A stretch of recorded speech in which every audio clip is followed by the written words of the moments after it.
My half-sister, Lucy Wainwright Roach, and one of my father's sisters, Sloane, are singers too. My cousin Lily Lankin, Anna's daughter, has sung with me for years, but she won't commit full-time to music because she knows what the performing life can do to someone. She and her brother Sylvan have designed and stuffed my CDs, driven me to gigs, and helped my career in other ways since the beginning. My ex-husband, Brad Albetta, played bass for me, as well as for the rest of the family. My Aunt Teddy, Dad's sister, managed most of us at one point or another. And for 20 years, my other aunt, Jane, managed her sisters, Kate and Anna.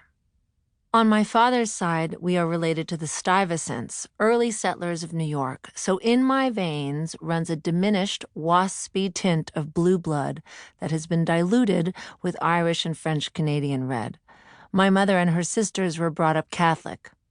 I was never baptized, although I went to a French school and was taught by nuns who told me that I was going to burn in hell with all the other sinners.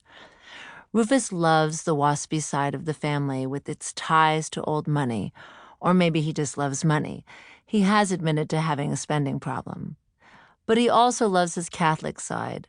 His apartment is filled with Virgin Marys, and he's always running around the world lighting candles in cathedrals. I don't know if anyone is listening to his prayers, but it seems as though someone could be. I myself admit to having lit a few candles in the last 10 or so years of childbirth, death, and divorce. Clearly, the results have been mixed. I don't know what I believe, and that's been a problem my whole life.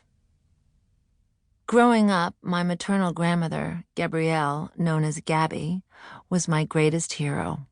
She was old even when I was a baby, having been born herself in 1904.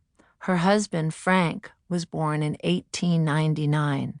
It seemed like a parlor trick to have a grandparent from the 1800s.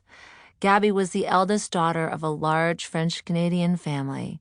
Her mother gave birth to 17 children, and 12 survived.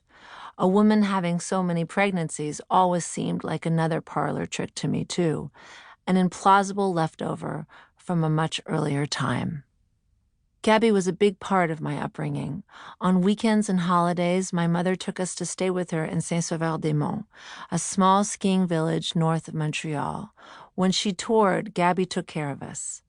My grandfather, Frank McGarrigle, had bought an acre of land in the village and with the help of an architect friend, built the family home and eventually added 4 small cabins.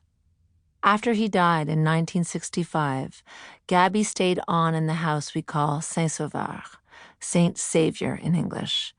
Everyone in my family still counts on the place to welcome us and comfort us and smooth us over whenever we're feeling down. Today the house is sinking into the ground. Perhaps my grandfather could have used an engineer, not an architect. Most of us have been too busy to deal with it. But recently, my cousins did a beautiful thing, rebuilding the living room exactly to the original design and securing at least that part of the house.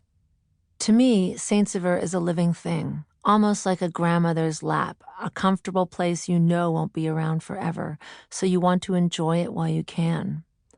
My mother and her sisters grew up there, and Gabby lived there for 60-odd years, over half of them without her husband.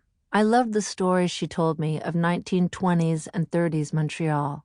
She worked for Marconi as a telephone operator and also as a secretary for the Bronfman family, who were big bootleggers during Prohibition and later built a business empire on the proceeds. As the eldest of so many brothers and sisters, she never wanted to get married and have children of her own. She often told the story of how, as a teenager, she would sit at the top of the stairs reading her book, and as different siblings ascended the stairs to come play or fetch something, she would systematically kick them back down. Of course, she did have children, or I wouldn't be writing this, but not until her late 30s. My mother, Kate, was her last, born in 1946, when Gabby was 42. As a grandmother, Gabby wasn't sweet or mean, but sometimes she could be both. She had a hunched back, the curve caused by never wearing the special shoe that was supposed to compensate for the fact that one of her legs was shorter.